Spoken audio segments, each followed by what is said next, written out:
Yo, what's up mga kaibigan? Nalina tayo magkwentuhan. Taong 2020 nang ang tatlong pinaka-inaabangan na prospects sa NBA draft ay sila LaMelo Ball, James Wiseman, and Anthony Edwards. Kung titingnan natin ito ngayon, walang duda na si Anthony Edwards pa din ang number 1 pick at walang duda din na hindi dapat si James Wiseman ang naging number 2 pick. Andyan nga mga tulad nila LaMelo Ball, Tyrese Haliburton, Tyrese Maxey, Devin Vassell, Jaden McDaniels, Desmond Bane at iba pa.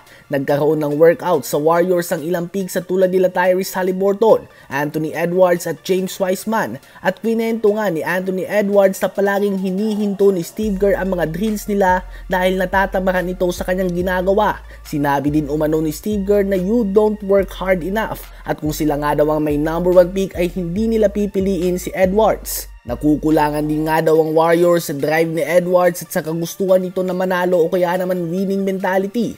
Fast forward after 4 years, ang number 1 pick Anthony Edwards ay nag-average na ng 33.4 points, 7.8 rebounds, 5.6 assists, 1.8 steals, and 1 block per game on 54% shooting sa field and 44% sa 3-point line sa playoffs.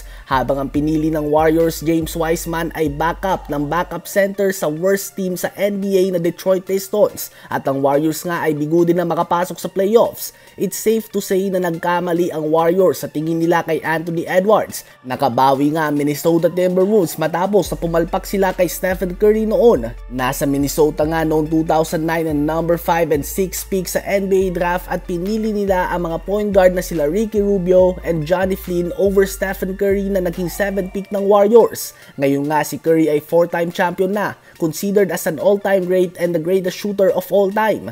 Kayo ba mga kaibigan, kung sakaling napunta sa Warriors si Anthony Edwards, sa palagay nyo ba ay malalabas niya ang kanyang tunay na galing o matutulad lamang ito kay Jonathan Kuminga na ngayon pa lamang nagkakaroon ng consistent na minuto? Habang ang New York Knicks naman ay nagkakaroon ngayon ng successful season kahit hindi nga sila umabante sa East Finals ay considered na ang season na ito bilang success sa kanila dahil hindi nga inaasahan ito sa kanila mga kaibigan. Ang pagiging MVP candidate ni Jalen Bronson ay isang bagay na hindi expected ng madami at kahit Knicks mismo ay aminado na hindi nila inakalan na magiging ganito kagaling si Bronson nang binigyan nila ito ng malaking kontrata. Ganun pa man ang tanong ay dapat na bang i-trade si Julius Randle dahil obviously ay iba ang performance si Bronson kapag andyan nga si Randle. Pareho nga sila left-handed na madalas patungo sa kaliwa. Medyo sumisikip din ang sahig kay Bronson kapag kasama na si Randle sa loob ng court dahil minsan nga ay hinahayaan lamang ito sa 3-point line. At isa pa ay madalas magkalat si Randle sa playoffs. And also not to mention expiring contract na nga si Randle. Kaya naman ang tanong ay panahon na nga ba na bumuo ang Knicks ng team na nakapalibot kay Bronson?